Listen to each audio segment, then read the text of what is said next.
Welcome to S.G.V's Mahesh PU College, Belagavi YouTube channel, and I welcome you for the Department of Chemistry. So, however, we have started with D and F block elements. So, in that already we have discussed some of the chemical properties of potassium dichromate. So, in this video also we will discuss some of the chemical properties of potassium dichromate. So, in that we will study about oxidation of chloride and sulfur dioxide and alcohols. And even in this video we will study about preparation of potassium permanganate. So in that first one, formation of chromyl chloride. The formula for the chromyl chloride is CrO2Cl2. The formula for the chromyl chloride is CrO2Cl2. So for this preparation, chromyl chloride preparation, so first we have to take potassium dichromate and concentrated sulfuric acid, and you have to put the chloride containing salt. You can take NaCl or any other salt.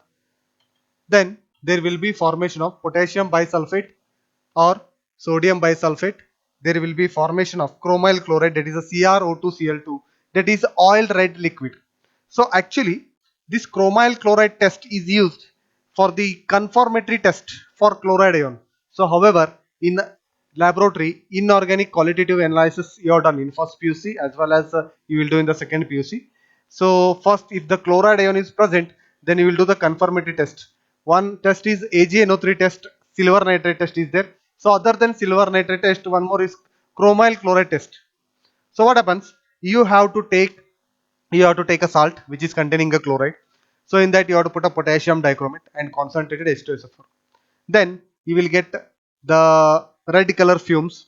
Those red color fumes are nothing but chromyl chloride, CrO2Cl2. So those red color fumes, if you pass into the sodium hydroxide, that sodium hydroxide will turns to yellow color. Then if you put lead acetate and acetic acid, that yellow color will turns to yellow precipitate. It shows the confirmatory test of chloride. So preparation of chromyl chloride is nothing but, so once more I will repeat, just potassium dichromate and chloride containing salt, and you have to put concentrated H2SO4. Whatever the oil red color comes, that is a chromyl chloride, or red color fumes comes, that is nothing but a chromyl chloride. So water also removed as a byproduct. So next one, action on sulfur dioxide. So potassium dichromate in acidic medium, if it reacts with the sulfur dioxide, so potassium dichromate itself it is reduced to chromium sulfate, and sulfur dioxide will be oxidized to sulfate. See, sulfur dioxide, in that sulfur is having +4 oxidation state, and when it is turns to sulfate SO4, then in that +8, +4 into +8, so potassium dichromate itself it is reduced, +6 into +3, so potassium dichromate it is converted into chromium sulfate. In potassium dichromate, chromium oxidation state is +6, and in chromium sulfate plus oxidation state is +3. So here dichromate ion will oxidize sulfur dioxide into sulfate or sulfur tetroxide. So this reaction is used as a test for sulfur dioxide gas. So sometimes if you are performing any reaction, that time if you want to identify which gas is evolving, so that time this test can be used. So whatever the gas is evolving, that gas if you pass into the potassium dichromate and H2SO4, if you get the chromium sulfate, green color chromium sulfate, then you have to understand that the given gas is nothing but sulfur dioxide. See, sulfur dioxide only get oxidized into sulfate, then only will get chromium sulfate. So this is also used as a test for sulfur dioxide gas. The next one, oxidation of alcohols. Oxidation of alcohols. So when potassium dichromate reacts with primary alcohols, it will oxidize primary alcohol into aldehyde. Then aldehyde further if you oxidize, then aldehyde will give rise to carboxylic acid. Same way, the secondary alcohol is there. Secondary alcohol if you oxidize, then it will give rise to ketone. Again, ketone if you oxidize using potassium dichromate, it will give rise to carboxylic acid. So we'll move with some examples. So in oxidation of alcohols, first of all I will take ethanol or ethyl alcohol. Ethanol or ethyl alcohol. So ethanol, when it is treated with potassium dichromate, that is in acidic medium, what happens? Ethanol, it is converted into aldehyde, then it is converted ethanol into ethanol, acetaldehyde. Now, if you oxidize acetaldehyde or ethanol, then it is converted into carboxylic acid.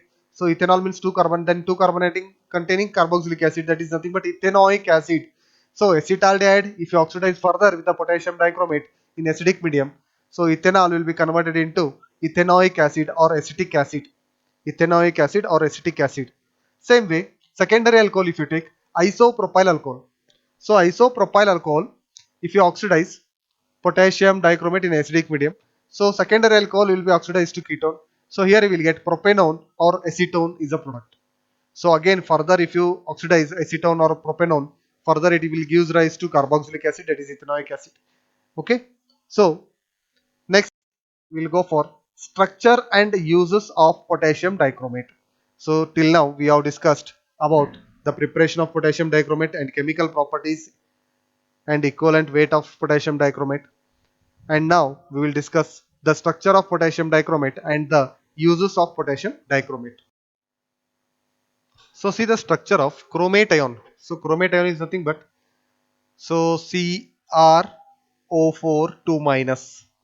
So potassium chromate, whatever you are considering, K2CrO4. So in this K2 we are removing and putting -2 charge. So that's why it is a CrO4 2 minus. The structure of this chromate ion is tetrahedral. So in this one chromium atom is attached to 4 oxygen atoms and the charge on the ion is -2. So it is a tetrahedral structure. When you see the dichromate ion, that is nothing but a potassium dichromate. So K2 if you remove, then -2 charge will come. So Cr2O7 2 minus charge. So here also the two tetrahedral sharing one corner. So two tetrahedral structures are sharing with the one corner. So here oxygen linkage between two chromium atoms. So here the bond angle between the two chromium is, so that is 126 degree, and 179 picometer is the bond length between chromium and oxygen single bond, and double bond is 163 picometer.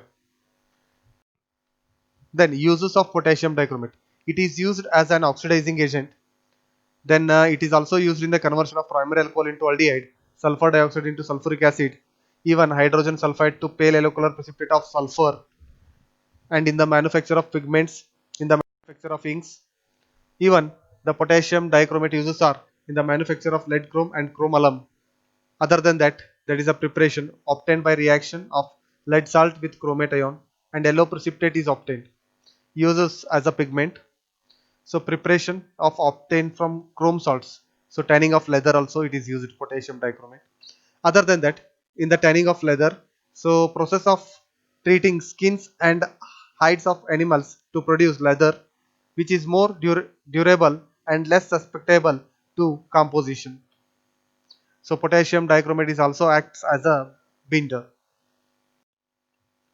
Then it is also used in the volumetric analysis, that is nothing but a titration for the detection of ferrous ammonium sulfate, that is a more salt, and even the iodine, the detection of iodine and ferrous ammonium salt by volumetric analysis, that is nothing but by titration methods. So primary reagent is extremely pure, standard is stable, has no water of hydration and high molecular weight. So it is used to calibrate for other standards. Then in dyeing process, dyeing means it is a color pigment. So putting the color, producing the color in dyeing means. So process of adding colors to the textile products like fibers, clothes, fabrics. So there also it is used. And it is also used in the detection of chloride ion. There is a confirmatory test for chloride, chromyl chloride test. Then sample, that is chromyl chloride is nothing but sample plus potassium dichromate plus sulfuric acid. It gives fumes. The red fumes it gives, that red fumes is nothing but chromyl chloride, CrO2Cl2. Next one, solution of potassium dichromate in concentrated sulfuric acid is used as degrees glassware, and process in which machining fluids and other contaminants are removed. So process in which machining fluids and other contaminants are removed. Other than that, chromic acid is nothing but CrO3. It is highly acidic in nature. So one more 3 mark important with respect to examination. Already I told potassium dichromate preparation or potassium permanganate preparation will be asked for 3 marks. So here preparation of potassium permanganate, it is very important for examination for 3 marks. So in the preparation of potassium permanganate, that is a KMnO4. So first step, it is nothing but preparation of potassium manganate. That is the formula is K2MnO4. In the first step, preparation of potassium manganate, that is nothing but K2MnO4. So here we will take the pyrolusite ore. Pyrolusite ore is nothing but MnO2. Pyrolusite is ore is nothing but MnO2. So MnO2, if you fused with alkali metal, that is nothing but alkali metal hydroxide, that is a potassium hydroxide. So either you can treat with potassium carbonate. So pyrolusite ore, whatever manganese oxide is there, that you have to treat with alkali metal hydroxide or potassium carbonate. So in the presence of oxidizing agent, that is potassium nitrate or potassium chloride. Potassium nitrate or potassium chloride. So that is in the presence of oxygen or air. You will get what? Potassium manganate. Potassium manganate. So here MnO2 is nothing but pyrolusite ore, that is treated with the alkali metal hydroxide, that is a potassium hydroxide. In the presence of oxygen, it gives rise to K2MnO4, that is nothing but potassium manganate. Potassium manganate.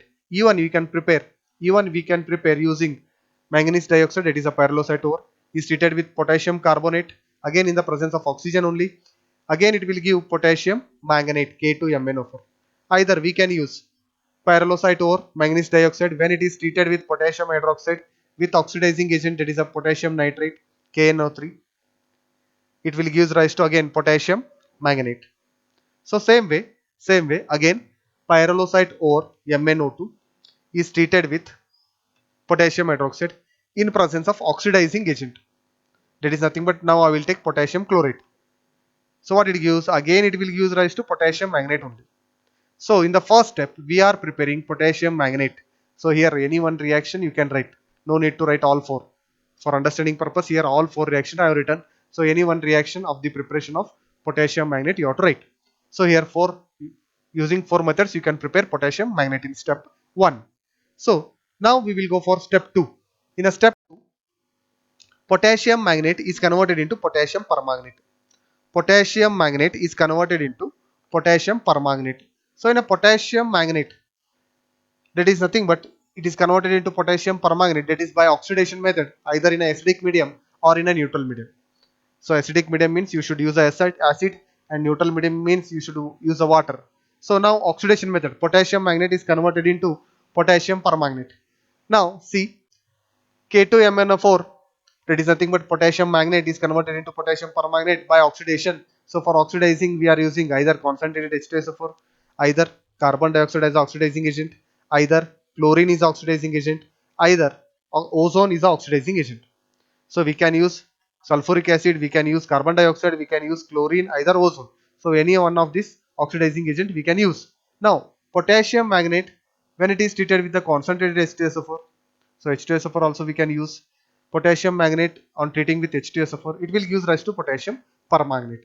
Either we can treat with any other oxidizing agent. So here potassium permanganate is prepared using H2SO4 because H2SO4 will act as oxidizing agent. So potassium manganate will convert into potassium permanganate and byproducts are potassium sulfate as with water. Now one more second step, that is nothing but we can prepare using electrolytic oxidation also. That is a simple oxidation. There we are using H2SO4, either chlorine, either carbon dioxide, either ozone. Using oxidizing agent, we are oxidizing potassium manganate into potassium permanganate. But here we are using electrolytic oxidation. So how it is? See here. So we have taken a vessel. In that vessel, two electrodes are dipped. One is cathode and one more is anode. So in this what happens? So whatever potassium magnet is there, itself it oxidizes to permanganate ion. So that is nothing but potassium manganate, whatever is there, I will take it as manganate ion, MnO4 2 minus, that will convert into MnO4 1 minus, that is nothing but permanganate ion. So potassium permanganate is preparing using potassium manganate. So in cathode what happens? So there will be removal of hydrogen gas. So at anode there will be preparation of potassium permanganate using potassium manganate. So here two electrodes are dipped. So cathode and anode will be there. When you pass the current, what happens? So at anode, potassium manganate will be converted into potassium permanganate. It is nothing but manganate ion. It will convert into permanganate ion. So at cathode, what happens? There will be hydrogen gas will be liberated. So the solution is filtered and the evaporated to get deep purple color black crystals. That is nothing but potassium permanganate. It is a second preparation So nothing but first preparation direct oxidation, second one electrolytic oxidation. Next one, even we can prepare this potassium permanganate. Even we can prepare this potassium permanganate in the laboratory by simple method. That is nothing but, so manganese 2, that is nothing but manganese plus 2 oxidation state having the salts. So which salts? Manganese sulfate, manganese chloride. So using these salts we can prepare potassium permanganate. How it is? So manganese salts we have to take and are oxidized by peroxodisulfate. So manganese salts we have to oxidize here using peroxodisulfate. What happens? That is converted into manganese salts are converted into potassium permanganate. Take an example. Mn plus 2, in that salt Mn will be in the plus 2 state. So MnCl2 or MnSO4, in that Mn will be plus 2. So when we are using peroxodisulfate, that is oxidizing agent, peroxodisulfate. So Mn plus 2 will be converted into permanganate ion, that is nothing but potassium permanganate preparation. So here it is potassium permanganate is prepared or permanganate ion is prepared. So that is nothing but sulfate is one more byproduct. So this is nothing but one more preparation. This preparation we are using in the laboratory. So manganese containing salt we have to take, and we have to take peroxodisulfate oxidizing agent. If you put peroxodisulfate with water, then whatever the manganese salt will be there, that will oxidize into potassium dichromate or permanganate ion.